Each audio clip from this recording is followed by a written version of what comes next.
Now, when you write, is it you hear in your head what it's supposed to sound like, and then do you try to get that out of your head and into the musicians? Sometimes that works that way. Sometimes that way doesn't.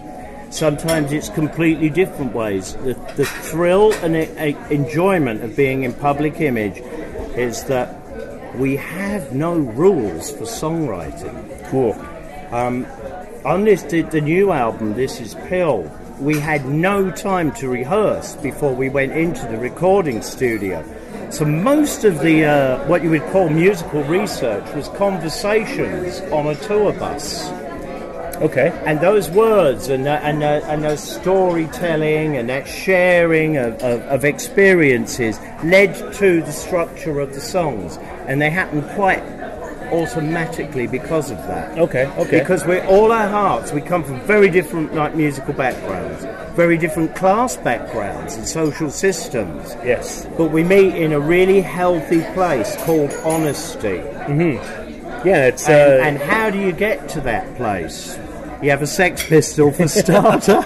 And a former member of The Damned. Yes, Lou. And a man who's played with the Spice Girls as well. Yes, and Bruce from the pop group. Exactly. So it's a wide, varied influence of musicians coming together to create a harmonious and none whole. of the alleged punk journalists at the time would have understood how 4 different characters like us could have ever got together and respected each other. Yeah. This is the tragedy of the media, that they will narrow you down and insulate you from other areas. Now, I was born to listen to everything ever made by all of mankind. I know it's instinctively in me. Okay. My mother and father would play all manner of strange music to me when I was young, and that's how it has to be. Yes. I know that's instinctively Lou. I know that's Bruce. I know that's Scott. Yeah. Now, Public Image as an outfit has had some 49 different members over the years. Mm-hmm. So Public Image is really something like a college of further education musically. Mm-hmm. Because everybody who's ever been in it has gone on to do great things. We really are a very, very, very hearty, welcoming outfit. Yeah, Frank Zappa's band was like that as well. A few ex-members, actually, that's a good analogy, Frank Zappa. A few ex-members, of course, are going to be bitter. Frank Zappa had to put up with bitterness too. Yes, he did. I know a bit about him as well. You said... And again, of course, I don't do any of this for the money. No. I mean, I'm just about breaking even continuously. Yeah. Well, that's obvious with the new album, and if you research it all, what went into making it. And so how on earth can a butter commercial be a sellout? It's not. I thought that was a low blow on the part of the media towards you. That's jealousy, mate. Yeah. And jealousy is really the highest form of a compliment. Mm-hmm. Would you do that again? Would you go to, if offered, would you do the same thing with the butter commercial? No, only if it was poignant, but it isn't a way of life for me. Okay. I mean, obviously, if a Tampax came to me, I'd find that a hard sell. Yeah. I think if anyone could pull it off, you might figure an angle somehow. Maybe with a team. But John, I don't figure angles. I deal direct. Okay. What you see is what you get with me. Yeah. It really isn't. You know, the depth goes into the songs. I mean, what I've done really with my life is I've dedicated my life to my life. Absolutely. And that's the best way I can explain it. And as of yet, I've never really used that terminology in a song. I don't think I need to. Mm-hmm. But there is a very good way of looking and understanding it in what I do. Mm-hmm. And I cannot let down my friends, my family, my creed, my culture, nothing. Yeah. Nothing. I cannot let them down because they'd be on me like a hound. Absolutely, yeah. It's the people closest to you. Yes, and I cannot yourself. lie to them. My mother and father, they're dead. I don't know where they've gone, and I miss them very, very dearly. But they always knew I wouldn't lie. That's very important. Except in an Irish way. Well, that's not lying. That's, storytelling, let's say. Yes. Yeah, that is... Which is a very valid form of communication. Absolutely it is. It's very valid. I myself am a pretty good storyteller. Explain it. I love irony. I think it's one of the greatest gifts of language, that you could say one thing to mean another. Absolutely. Yes. And I see that in all cultures all the time, except Americans.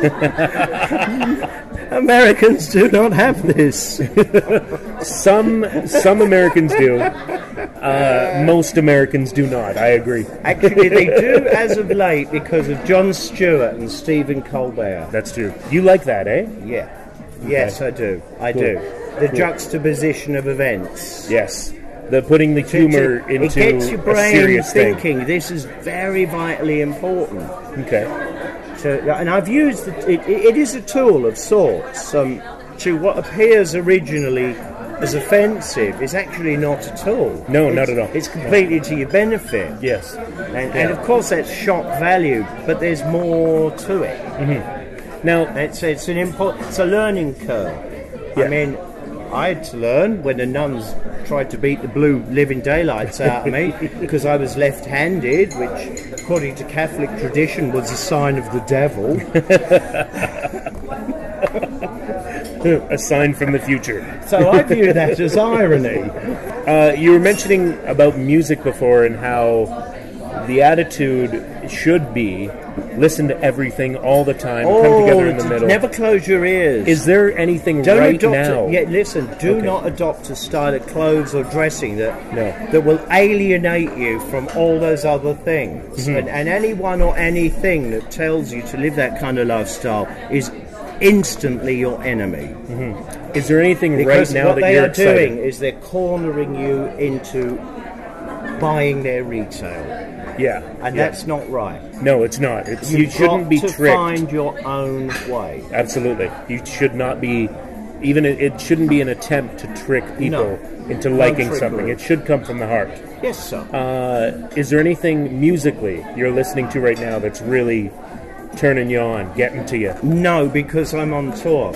And what I tend to do is I close my ears. I have to because the immediate job in hand is all that matters. Okay. I cannot allow other people's songs to creep in. Okay. Because when I go on stage, I'm completely freeform. Although I die of panic and fear and nerves and stage fright beforehand, I go on and I'm an open book. Right? I'm open to ridicule, I'm open to anything. Even praise. Heavens be praised. The best kind. It's the best kind of influence. It's painful, but I don't want other thoughts outside of what I'm truly trying to accurately portray to creep in there. Okay. So essentially when I don't want contamination, and oddly enough that can be. But my record collection is enormous, extremely varied. There's everything in there, just everything. So nothing. So that's always there, and that I view as free. What I'm really talking about is, and this is difficult for you because this is a radio show. Yes. And this is in China. Now, radio in the West is poison. Absolutely. I agree. And so there's this is an ironical statement. I totally support radio in China because you're opening people's minds to new ideas. But in the West, they closed their ideas on all of us a long time ago. Yep. It's dictation. Yeah. It's worse than any Communist Party regime. It really is. It's exactly that mentality of making you a slave to the system. And my music is hardly played in the West at all. I understand that as well. Part of the openness here is it's almost like there's less of a focus on music. And that said, it's odd because I think they should be focusing on music because literally the Western music, the young are listening to it. It's not older people. It's not people my age, your age, anybody's age. It's very young people that are listening to all the Western music that's coming in. Yes, but are they absorbing it correctly? Now, there's the You would have to talk to them about that. I can't. When I was very young, what I was trying to do was study the roots of music and where everything came from, and trying to understand the Crusades and things like this. You know, taking Asian influences and taking it back to Europe. Mm-hmm. Well, that really means that China was the root core of my Gaelic history, musically. Now, and I hear this, and this is what I was hearing today on the television. Mm-hmm. I knew instinctively how this pattern would evolve and where the notes would fly. That's thrilling to me. Yeah. All right, that tells me heart and soul is beyond culture. It's DNA. And if you do not know that, you don't know anything. Yeah. Nice analogy. Can you see yourself taking some of the Chinese music that you've heard and applying it to your own Public Image Limited? I think I've been doing that all my life. Okay. Quite naturally. But you did say when you heard the Chinese music, it struck a chord. It sounded... It had a place in my heart already. Okay. It wasn't odd or out of tune. In fact, because the music scale is larger than the Western scale, it became instantly more attractive and interesting to me, which is a very difficult thing I've had as a singer in the West, is because I sing by Western standards would be off-key, off-register. Your style is unique. That's the way I see it. And yet here, this would be quite normal. Yes, I have heard some singers that I've thought, John Lydon, bit of Yoko in there as well. And no, Yoko's actually tuneless. And Japanese. We don't talk about them. I'm kidding, Japanese is fine. I have noticed, especially with this album, the musicianship and actually the songwriting of the songs, they have a very cinematic quality, almost a soundtrack. Yeah. That's something I've always wanted with Pill. Mm-hmm. I was wondering if that's intentional. In all the people I've ever played with in Pill, Bruce and Lou, to me, are the most important. I've worked the longest with them. Okay. We have a psychic connection. We know what we're going to do instinctively. Mm-hmm. And to find a bass player that could fit into that was an astounding thing, and we did with Scott. And so what we do is represent our thoughts. And that translates really well between the combination of the written word and the music. And there's crossovers there too. Okay. You know, all of us can step into each other's roles if we so wish. Okay. Was it intentionally... And I think anyone could play drums better than Bruce. But... Was it intentionally cinematic? I'm joking. Yes. If you're describing thoughts... which is what we're doing. Kind of the feel of the music. Yeah. And you're trying to hit and deal with the 7 deadly sins or the highlights of being a human being. Pain, tragedy, death, joy, happiness. All of these things require a different approach than Western music offers. Okay. Some of the Irish stuff is in there with that. But basically speaking, I'm painting pictures with my mind. When I see things, I don't remember names, for instance. It's just an aside. Mm-hmm. I have a photographic memory. I can remember every detail. I can remember how many different times a pattern is repeated on a wallpaper, for instance, in a room. But I can't remember the names of anyone. But I can tell you their faces. I cannot remember a phone number. Yeah. I'm not mathematical. Does that make me artistic or autistic? Bit of both. The thing is, yes, vocally I know that's what I'm doing. Okay.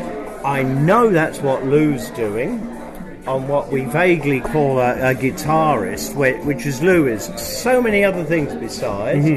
Bruce has definitely gone beyond the world of just drums. He's into another zone there. And Scott, with an upright bass, creating that depth, that full-on bass tone that early Pill was always looking for and searching for, but never had the right person in the job at that time. Yeah. You know? What about... Because that's me. I'm always looking for street urchins. Sometimes they're the best.